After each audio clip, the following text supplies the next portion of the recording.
20장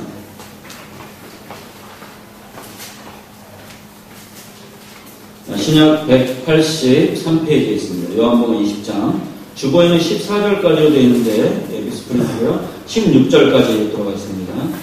11절에서 16절까지 요한복음 20장입니다.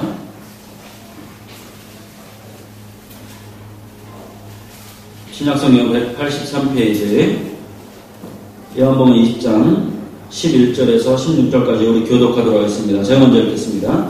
마리아는 무덤 밖에 서서 울고 있더니 울면서 구부려 무덤 안을 들여다보니 하나님 보혜편에 하나님 발판에 앉았더라. 전사들이 이르되 여자여 어찌하여 우느냐 이르되 사람들이 내 주님을 옮겨다가 어디 두었는지 내가 알지 못함이니라. 이날을 하고 빌고 들켜 예수께서 중심에서 올랐으나 예수의 심정을 알지 못하더라. 예수께서 이르시되 여자여 어찌하여 울며 누구를 찾느냐 하시니 마리아는 그가 동산지기인 줄 알고 이르되 주여 당신이 옮겼거든 어디 두었는지 내게 이르소서 그리하면 내가 가져가리이다. 같이 예수께서 마리아야 하시거늘 마리아가 돌이켜 히브리 말로 라보니 하니 이는 선생님이라 말이라. 16절에 안 떴죠? 오늘 말씀의 제목은 은혜를 기억하는 자라는 제목으로 우리 하나님 말씀 같이 보도록 하겠습니다. 우리가 방금 읽은 요한복음 20장에 오늘 주인공인 막달라 마리아는 주님의 그 고난과 부활 사건이 있죠. 이 연관이 있는 여인입니다.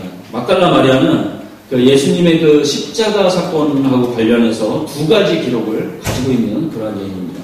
첫 번째는 주님이 이렇게 십자가를 지실 때요, 주님 옆에서 주님을 끝까지 지키고 마지막까지 그 임종까지 지킨 여인이었습니다. 막달라 마리아는. 그 어머니 아닙니다. 지금 헷갈리시면 안 돼요. 두 번째 기록은요, 부활하신 주님을 또 가장 먼저 만난 여인이 또 이 막달라 마리아예요.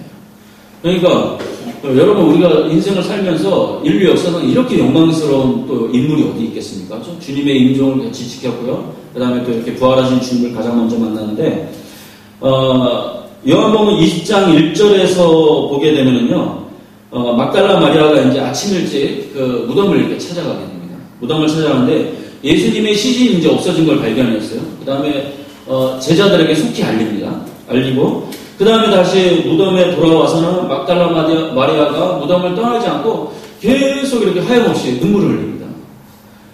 그러한 장면이 나오는데요. 막달라 마리아는 이런 주님을 향한 그 사랑이 과연 어디에서 기인을 했느냐?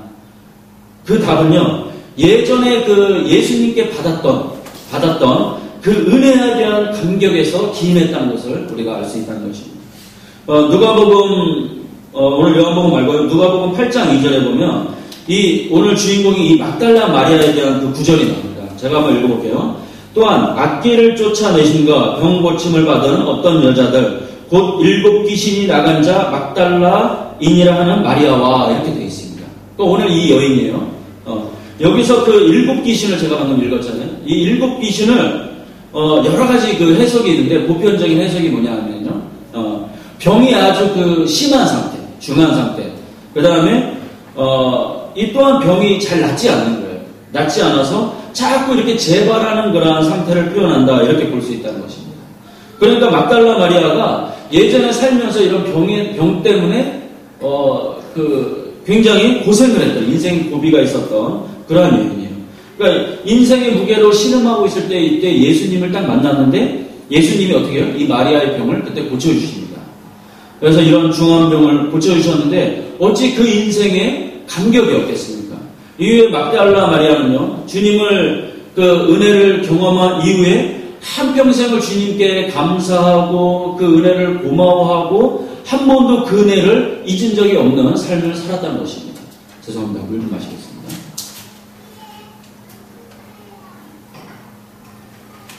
그래서 막달라 마리아가요, 계속해서 주님을 쫓아다니면서 자기의 모든 것을 이렇게 바쳐서 계속 예수님을 끝까지 섬겼습니다. 그래서 이 막달라 마리아에게 우리가 두 가지 배울 점이 있는데, 첫 번째는요, 은혜를 알고 은혜를 감사할 줄 아는 그러한 태도를 가졌다는 것입니다. 첫 번째라고 해놓고 너무 답이 뻔하죠. 근데 이 첫 번째가 왜 중요하냐 하면요. 은혜를 받았으면 우리가 다 은혜를 이렇게 생각할 것 같죠. 근데 그렇지 않더라는 것입니다. 그 성경에 또 이러한 이야기가 납니다. 예수님께서 예루살렘을 이렇게 가다가 10명의 그 나병 환자를 만나는 그런 장면, 여러분 잘 아시죠? 그런 장면이 나오는데, 이 병자들이 어떻게 예수님을 알아보고는 소리 질러서 예수님께 이제 구합니다. 예수님, 저 여기 있습니다. 저희 병을 좀 고쳐주세요. 이렇게 하고 10명이서 소리를 질러 구하였더니 예수님께서 불쌍히 여겨서 그 10명의 나병 환자를 다 이렇게 고쳐주시죠. 네, 기적을 베풀어 주십니다. 그랬더니 딱 한 사람만 예수님께 돌아와서 감사를 표합니다. 예수님, 저희 병을 고쳐주셔서 너무나도 감사합니다. 이렇게 머리를 조아리고 감사를 표현하는데, 예수님께서 그 다음에 어떻게 말씀하십니까? 누가복음 17장 17절에 예수께서 대답하여 가라사대 10사람이 다 깨끗함을 받지 아니하였느냐? 나머지 9명 어디 갔니? 이렇게 묻는 장면이 거기 나오죠. 그러니까 이 구절을 보면서 우리 주님도요, 이렇게 은혜에 감사하지 못하고 와서 이렇게 표현하지 않으면 참 섭섭해 하시는구나, 이거를 좀 알 수가 있다는 거예요. 제가 그걸 발견하게 됩니다. 그래서 감사를 표현하지 못하는 시대, 감사를 잘 표현하지 못하는 사람들이 있습니다. 저기 미국 그 시카고에 가면은요, 그 미시간 호수라는 게 있다고 합니다. 근데 마리 호수지 바다라고 표현하는 게 더 적절하다고 합니다. 그 호수가 면적이 얼마나 넓은지요? 우리 이렇게 그 남한 땅을 이렇게 딱 오려갖고 잘라갖고 그 호수에 넣었다 뺐다 하면 퐁당퐁당 이렇게 할 수가 있다고요. 그 정도로 넓다고 합니다. 그러니까 마리 호수지 그냥 막 이렇게 파도도 치고 바다라고 합니다. 그런데 하루는요, 이 호수에서 배가 이렇게 잘 가다가 이 배가 침몰을 했어요. 침몰을 했는데 그 배에 타고 있던 23명이 다 사람들이 다 물에 이렇게 빠져버린 겁니다. 빠졌는데, 그런데 다행히도요, 그 배에 한 명의 그 현직 수영 선수가 타고 있었다고 해요. 그래서 이 물에 빠진 그 사람들을 23명에서 한 명 빼고 22명을 다 이렇게 건져내서 목숨을 다 살린 사건이 예전에 있었다고 합니다. 예전에, 아주 오래전에. 그래서 이렇게 세월이 흘러서 이제 미국의 LA에서 그 유명한 예전에 토레이라는 목사님이 계셨는데, 이 목사님이 이제 주일날 설교를 했나 봐요. 설교를 해서 예전에 그 미시건 호수에서 있었던 사건을 예화를 들어서 이렇게 설교를 했는데, 공교롭게도 그 예배 시간에 그때 그 사람들을 구해줬던 수영 선수가 저기 앉아 계신 거예요. 이제 노인이 되어서. 그러니까 세월이 많이 흘른 겁니다. 앉아 계셨던 거예요. 그래서 그 설교를 이렇게 그 노인분이 듣고 계셨다고 해요. 그래서 이제 예배가 다 끝나고 이제 누가 연결을 해줘갖고 그 토레이 목사님이 그 목사님하고 1대1로 이제 이야기를 나눌 수 있는 시간이 있었는데, 이 토레이 목사님이 그 노인분한테 이제 예배 끝나고 묻기를, 어르신, 그때 22명을 다 그 살리신 사건을 아까 제가 설교 시간 했는데, 어르신이 그때 그 일 중에서 무엇이 가장 기억에 남습니까? 이렇게 질문을 했더니 이 어르신이 뭐라고 했는가 하면요, 그 22명을 다 살려준 그 사건에서 가장 기억에 남는 건 단 한 명도 나한테 와서 고맙다고 얘기를 안 했다는 것입니다. 이런 얘기를.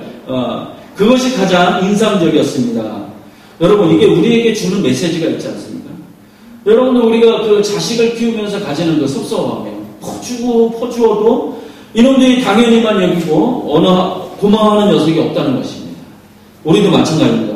우리 부모님 되시는 하나님께서 우리에게 퍼주시는데 다 받아 누리면서도 은혜를 당연히 여길 줄만 알지 감사하지 않는 이게 인간의 모습이라는 거예요. 우리가 아이를 되어 과외를 시키고 다 퍼주어야 하고 하지만 정작 중요한 거, 우리 아이들에게 감사함으로 표현할 줄 아는 이것을 가르쳐줘야 한다는 것입니다. 그런 인성을 먼저 우리가 가르쳐야 한다는 것입니다. 막달라 마리아는요, 그런 면에서 감사를 표현할 줄 아는 그러한 본을 보인 인물이라는 것입니다. 이제 이번에 두 번째로요, 막달라 마리아에게서 배우는 그 교훈은요, 한결같이 감사하는 태도를 우리가 또 보여야 한다는 것입니다. 주님께 그냥 한 번만 감사하자, 이게 아니고요, 평생을 한결같이 이렇게 감사하는 태도를 이렇게 막달라 마리아가 가졌다고 하는데, 여러분도 이게 왜 중요한가 우리가 한번 생각을 해보면요, 막달라 마리아는 평생 이렇게 주님께 감사하고 표현했다고 하는데, 그 예수님께서 3년 공생의 그 기간 동안은요, 예수님께 은혜를 입은 사람이 어디 막달라 마리아 한 사람이겠습니까? 이렇게 구분을 해서 여러분 한번 생각을 해봐야 된다는 거예요. 그 한 명뿐이 아닌데 성경에 기록된 사람만 대충만 봐도 수만 명이었을 거예요. 수만 명이었을 거예요. 오병이어 사건만 봐도 그 예수님께 떡을 받아먹은 사람이 어디 한 명입니까? 성경에 기록된 것만 해도 5,000명인데 대충 한 대략 10,000명, 20,000명이라고 하지 않습니까? 그러니까 그 기적의 현장을 눈으로 본 사람만 해도 수만 명이에요. 그리고 직접적으로 떡과 고기를 받아먹은 사람이 또 수만 명이에요. 이 얼마나 값진, 우리 같았으면 예수님께서 직접 주신 떡이니까 얼마나 감사했겠어요. 그죠? 근데 이 사람들이 직접 경험을 했어요. 얼마나 큰 은혜의 체험입니까? 이렇게 보면은 그 당시에 수백이 아니라 수만 명이 당시 예수님께 다 은혜를 받았지요. 병고침을 받았지요. 그 어떠한 기적을 거의 대부분의 사람들이 다 받아 누렸을 거예요. 제가 생각에 아마 그 유대 땅에 있는 당시의 사람들이 3년 동안 다 받지 않았을까 그런 생각을 합니다. 그러니까 직접 병고침을 받은 사람들은 뭐 이 은혜는 말할 것 없고요. 이렇게 저렇게 은혜를 받은 사람이 한둘이 아니고 다 이렇게 직접적인 현실적인 은혜를 받아 누렸는데 정작 마지막에 예수님이 그 십자가를 지실 때 그때 그 고난에 동참한 사람이 과연 몇 명이나 되느냐 그 말씀이에요. 이 막달라 마리아처럼 그 은혜를 마음에 담고 그 자리를 지킨 사람은 그 십자가 고난에 동참했던 사람은 그다지 많지 않았다는 것입니다. 여러분 이게 인간의 본질이라는 것입니다. 잠깐의 감사는 있는데 지속적인 은혜의 감사는 오랫동안 지속할 수 없는 게 이게 인간이라는 것입니다. 이런 면에서 참 귀감이 되는 사건이 또한 성경에 기록에 또한 있습니다. 그 구약으로 이제 넘어가세요. 사무엘하 19장에 그 다윗왕 그 이야기에 바르실레라는 사람이 등장합니다. 이 바르실레가 누군가 하면은요, 다윗왕이 이렇게 왕으로 통치를 하다가 이제 그 아들 압살롬이 쿠데타를 일으키지 않습니까? 그래서 이제 아들을 피해서 멀리 도망을 갑니다. 도망을 가는데 황급히 왕궁을 나와서 피신을 하는데 이 바르실레가 피신을 가는 다윗왕에게 그 식량을 제공을 합니다. 그리고 또 여러 가지 모든 것을 다 이렇게 제공을 하면서 정성껏 이 다윗왕을 섬깁니다.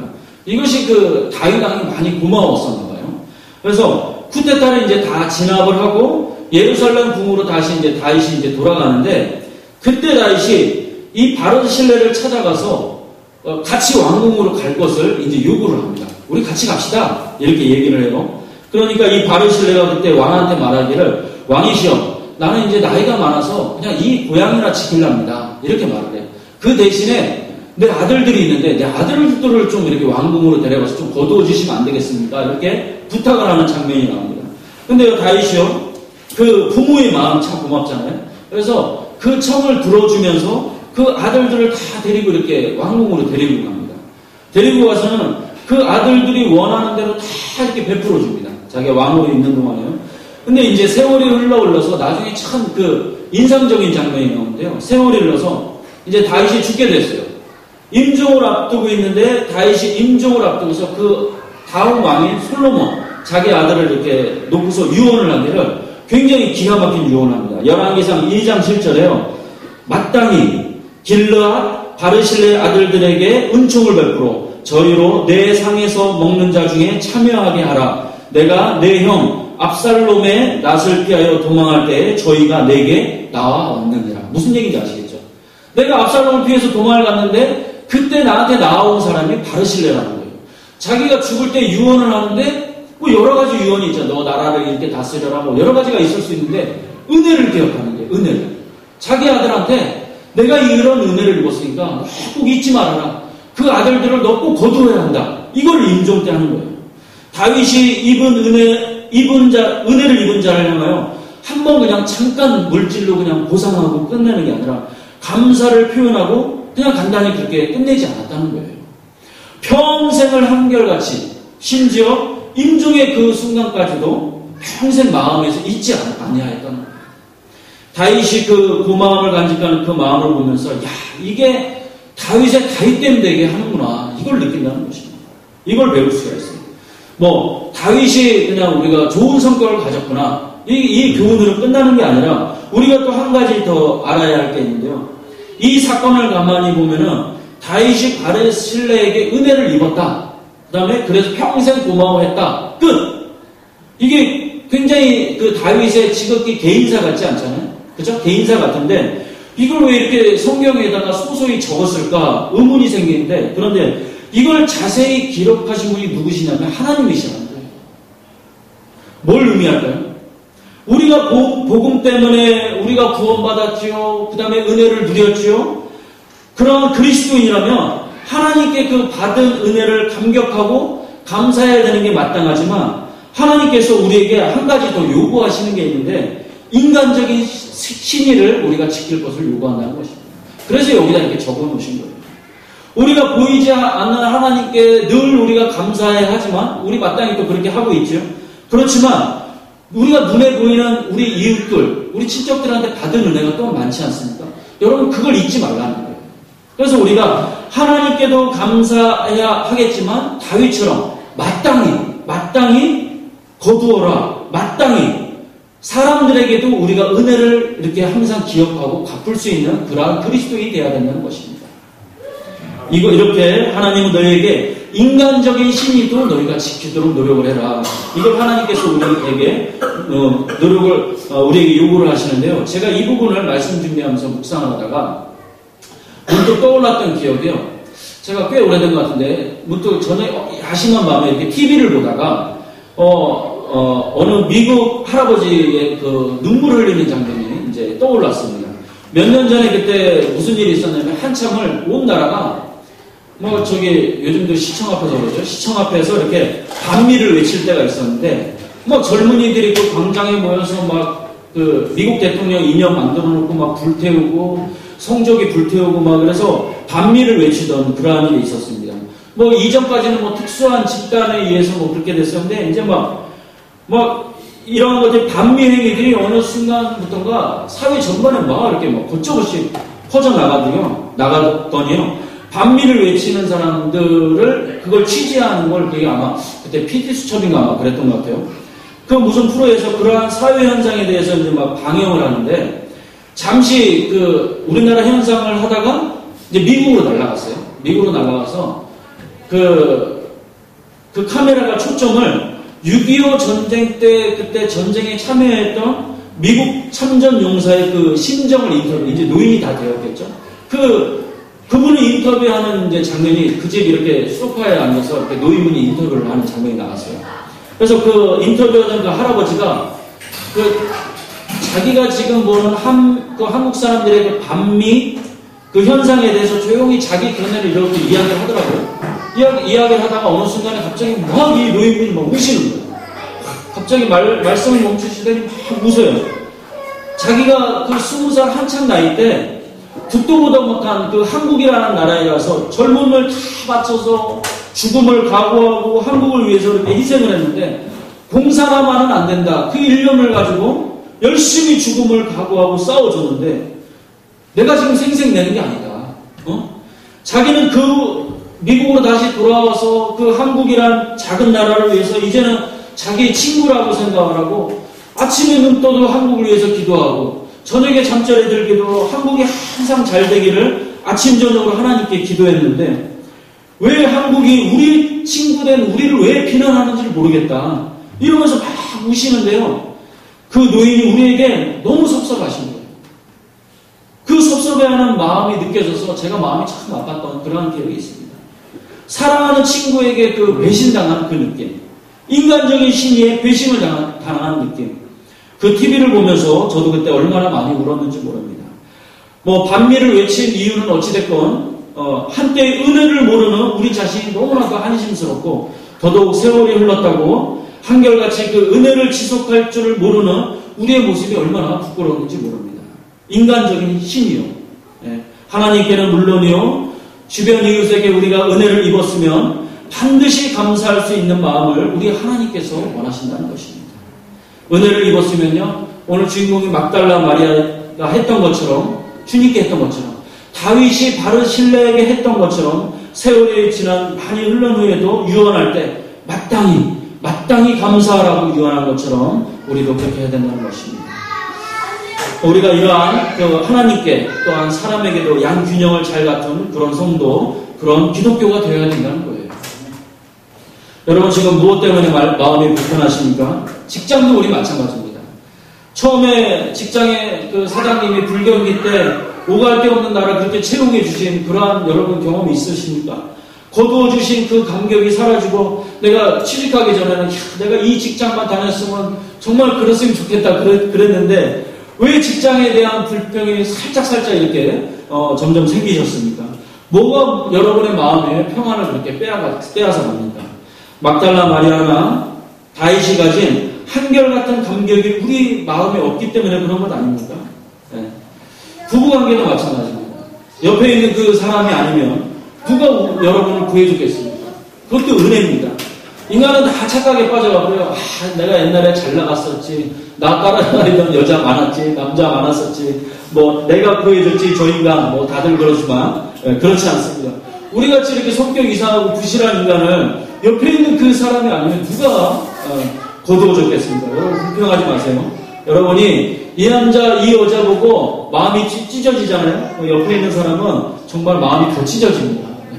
아시기 바랍니다. 이럴 때 옆에 사람 쳐다보면 안 됩니다. 항상 이렇게 보호하는 마음, 그 남편에게 아내한테 이렇게 고마워할 줄 아는 마음이요. 날 선택해준 그 고마운 사람, 이러한 우리가 은혜를 아는 인감이 넘치는 교회가 되기를 기도합니다. 우리가 앞에서 보니 두 가지 교훈 말고요. 이제 하반절로 넘어가서 제가 본문에서 발견한 재미있는 게 있는데요. 그게 뭐냐 하니까 오늘 본문에서 예수님께서 사람에게는 막달라 마리아에게는 처음 나타나셔서 막달라 마리아를 두 번 위로해주는 장면이 나와요. 그러니까 먼저 15절을 보겠습니다. 15절 앞부분에는 예수께서 가라사대 여자여 어찌하여 울며 누구를 찾느냐 하시니 이렇게 나옵니다. 15절에는요. 또 한 번은 이번에는 16절에 예수님께서 또 말씀하시는데 예수께서 마리아여 이렇게 하시거늘 이렇게 나옵니다. 이렇게 마리아를 두 번 불러요. 같은 사람을 두 번 부르시는데 재미있는 것은요. 처음 15절에서 예수님께서 여자여 하고 이렇게 부르시는 이 9절에서는요. 마리아가요. 위로를 못 받아요. 그런데 16절에 가서 주님이 마리아여 이렇게 이 이름을 불러주는 한마디에는요. 마리아가 마음이 무너져 내려버려요. 녹아져 내리고 상처가 치유가 되어버렸어요. 이게 무슨 말씀일까요? 앞부분에서 여자여 이렇게 부른 거는요. 그냥 보편적인 호칭이에요. 그런데 두 번째로 부른 마리아여 이렇게 부른 호칭은요. 이건 구체적인 친밀감을 얘기한다는 거예요. 즉 친근한 개인적인 위로를 얘기하는 거예요. 그러니까 저는 이게 무슨 의미인지 어떤 부름인지 경험으로 저는 정확히 알고 있어요. 여러분들도 다 아실 거예요. 오늘 우리가 예배를 이렇게 드려요. 그러니까 어떤 분은 귓가에 여자여 이렇게 들려요. 그래서 막 은혜를 못 받아요. 막 예배 시간에 막 이렇게 졸아요. 여자가 뭐 한둘인가? 이렇게 하고서 은혜를 못 받아요. 그런데 바로 옆에서 드리는 어떤 분은 여자여 이렇게 들리지 않고 마리아여 이렇게 귓가에 들려요. 그러니까 이세일 목사여, 그 다음에 누구누구 권사여, 누구누구 전도사여, 집사여 이렇게 들려요. 아무개요 이렇게 구체적으로 들리니까 막 예배 시간에 눈물을 흘리는 거예요. 다른 목사님들은 그 설교 준비를 이렇게 물어보니까요, 뭐 30분이나 1시간 정도면 뚝딱 한 명이 나온다고 그래요. 근데 저는 일주일 내내 준비를 해요. 머리가 나빠서 그런지 일주일 내내 막 이렇게 준비를 해요. 막 이렇게 준비하고 있으면 어떤 여자분이요, 밤에 안 자고 와서 저를 이렇게 딱 보고서 자다 깨서 와서는 꼭 한 소리를 하고 또 잡니다. 어디 부흥회 준비하려고.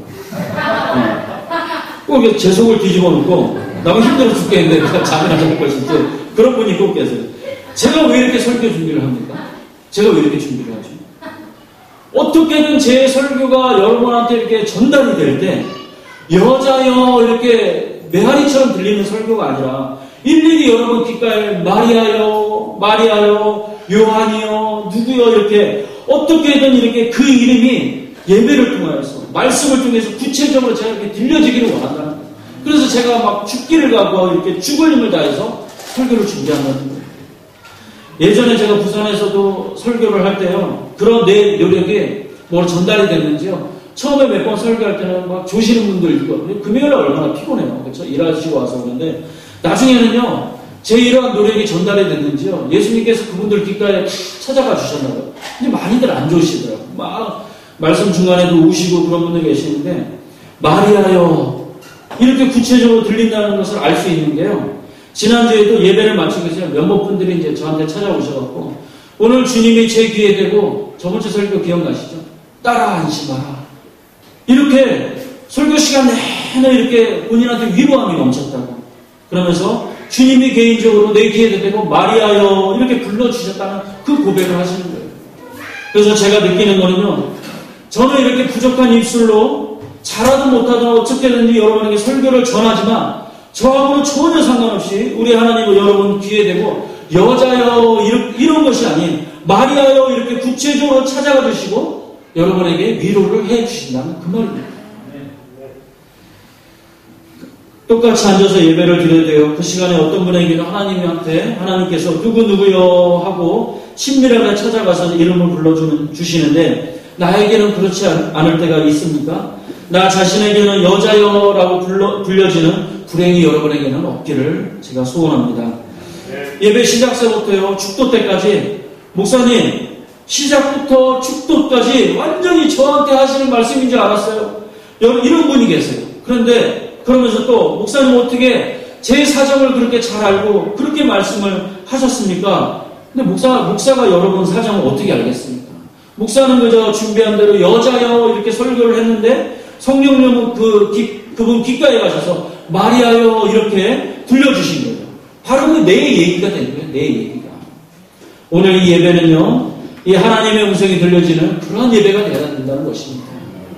저는 예배를 통하여 여러분의 그 귀한 개개인의 이름들이 일일이 귓가에 불려지는 하나님의 축복이 있기를 원합니다. 그 메시지가 들려지는 그게 예배예요. 고린도후서 1장 13절을 보면은요, 우리 한번 이거 찾아볼까요? 고린도후서 1장이니까 찾기 쉬울 겁니다. 좀 길어서요. 고린도후서 1장 3절을 보면요, 네, 눈으로 보세요. 제가 한번 읽도록 하겠습니다. 눈으로 보세요.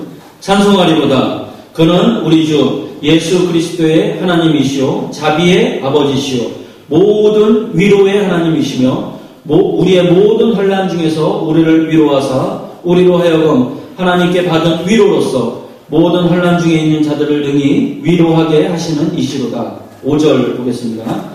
그리스도의 고난이 우리에게 넘친 것 같이 우리가 받는 위로도 그리스도로 말미암아 넘치는도다. 이렇게 계속 나오는 게 뭐예요? 제가 읽은 거죠. 계속 위로라는 단어가 반복적으로 나옵니다. 위로라는 단어가. 우리가 받는 위로도 넘친다고 거기 계속 나옵니다. 여기에서 우리에게 이 넘치는 위로라는 단어가요. 원어적으로 보면 파라클레시스라고 하거든요. 근데 즉 그 뜻이 뭐냐면요. 곁에서 부른다는 거예요. 곁에서. 네. 무슨 의미일까요? 주님의 위로가 여자여 이렇게 멀리서 부르는 게 아니에요. 네? 이런 친밀함 없이 보편적인 위로가 아니라는 거예요. 파라클레시스. 곁에서 속삭인다는 거예요. 곁에서. 내 사정을 아시고 내가 지금 무엇 때문에 마음이 무너졌는지 아시고 무엇 때문에 근심하는지 아시고 무엇 때문에 내가 염려하는지 다 아시고 왜 마음이 무너져 있는지 아시고 매일같이 내가 왜 우는지 아시고 얘야 힘들지 않니? 내가 있잖아. 눈물 닦아라. 내가 너를 업고 있잖아. 내가 너와 함께 있잖아. 내가 너를 위로하고 있잖아. 이렇게 주님이 여러분 귓가에 계시고요. 예배 시간마다 직접 위로를 하시는 거예요. 파라클레시스. 곁에서 속삭이시는 거예요. 곁에서. 마리아야 이렇게 속삭이시는 거예요. 이런 주님의 위로를 경험하시는 여러분 되시기를 바랍니다. 네. 마지막으로 이 말씀만 드리고 마치겠는데요. 수년 전에 예전에 제가 어떤 예배를 참석했는데요. 그 예배 시간 내내 제 뒤에 앉아갖고요. 계속 어떤 모르는 아주머니가요. 계속 이렇게 입을 꽉 막고 소리를 죽여가면서 흐느끼며 통곡하며 예배 시간 내내 우시다가 그분을 제가 잊을 수가 없습니다. 그런데 그분만이 아니고요. 예배가 이렇게 시작되니까 성령 하나님께서 임재를 하시니까 예배가 시작되기도 전에 예배전 찬양 때부터 거의 그 예배당에 있는 절반 가까이 되신 분 몇백 명이 앉아서 예배당에 앉아서 울기 시작하는데 1시간 반이 넘는 그 예배 시간 동안 계속 흐르게 울면서 예배드리던 그 예배를 저는 그 감격스러운 예배를 잊을 수가 없습니다. 저도 울고 성령님께서 강력하게 임재하셔서 예배를 통해서 그 하나님께서 직접적인 위로하심과 귓가에다 자꾸 세이라 이렇게 이름을 구체적으로 불러주시는데 감정을 이렇게 억누를 수가 없었어요. 억누를 수가. 옷이 다 눈물로 젖고요. 여러분 이 위로하시며 예배 때마다 여러분 예배 때마다 있습니까? 예전에 한두 번 말고 계속 예배 때마다 이 성령님의 위로하심이 있는 그러한 예배를 드리시기를 바랍니다. 네. 그리고 나서 이 하나님의 위로하심의 은혜를 여러분이 받았잖아요. 그리고 앞에서 막달라 마리아처럼 하나님께 받은 그 은혜를 반드시 여러분 감사를 표현하시기 바랍니다. 더 중요한 거는요, 그 은혜를 여러분 유지하시기를 바랍니다. 주님을 묵상하고 그래서 하나님께 돌려드려야 하는 것은요, 왜 나를 구원하셨나? 왜 나 같은 죄인 때문에 십자가에서 예수님께서 나 때문에 피 흘려 돌아가셨나? 왜 나를 사랑하시나? 이러한 우리의 질문에 우리 스스로 답을 해가면서 하나님의 은혜에 감사하며 영광 돌리는 그러한 예배가 우리 교회 예배가 되어야 될 줄로 믿습니다. 우리가 지금껏 받은 과거의 수많았던 은혜들 여러분 다 기억하시죠? 그 중에 가장 큰 은혜가 무엇입니까? 나를 위해 십자가를 대신 지신 주님의 그 구원의 은혜, 이보다 더 큰 은혜가 어디 있겠습니까? 우리 이 은혜가 이 예배 가운데, 이 말씀 가운데 회복되기를 원하면서 우리 같이 찬양을 하겠는데요. 우리 십자가의 사랑을 우리 한번 찬양하도록 하겠습니다.